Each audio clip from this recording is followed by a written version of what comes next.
Welcome to the dark and mysterious world of crime and criminality. This is Crimedarkroom. Today, we delve into the story of one of the most infamous gangsters in American history, a man whose name is still a symbol of power and violence, a man who, with his intelligence and brutality, took control of Chicago. Al Capone, the man who brought the law to its knees and wrote his own rules. They call me Al Capone, but it's not just a name. It's a symbol of power and fear in Chicago. They tell you you're dangerous? Good, because no one dares to get close to you. I'm here to enforce my own law, not anyone else's. Alfonso Gabriel Capone, known as Al Capone, was born in 1899 in Brooklyn, New York, to an Italian immigrant family. His family was poor, and like many immigrant families, they had come to America in search of a better life. From his teenage years, Al Capone became familiar with the crime-ridden environments of Brooklyn and connected with local criminal gangs. At the age of 14, after beating his teacher for an insult, he was expelled from school and never returned. He decided to carve out his place in a world that had given him nothing through crime and violence. One of the key events in his youth was meeting Johnny Torrio, who later became Capone's mentor and main influence in his criminal path.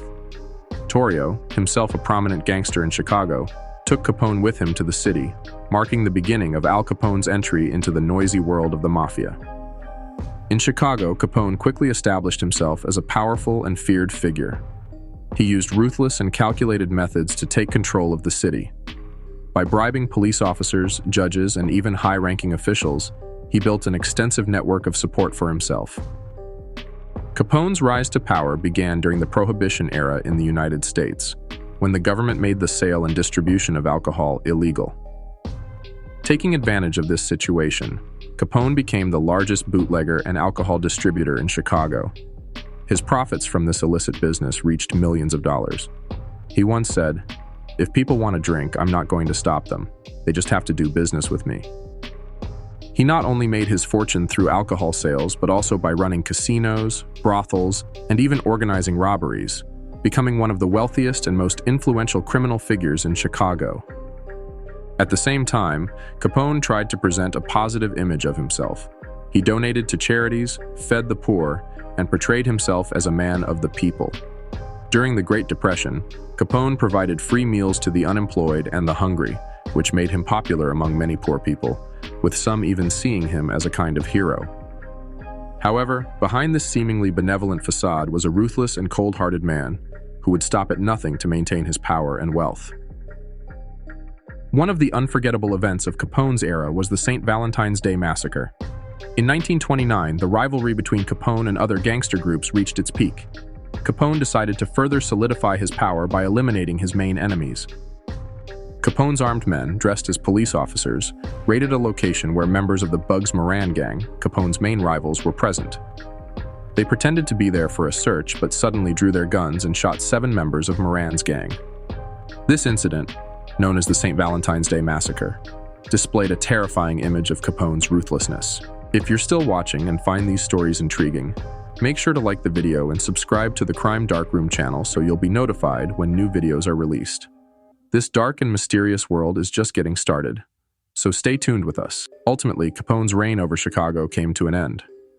Although everyone knew he was responsible for many of the city's crimes, his extensive network of bribery and corruption made it difficult to arrest him. Then the government thought of a different approach: taxes. Capone was caught for tax evasion.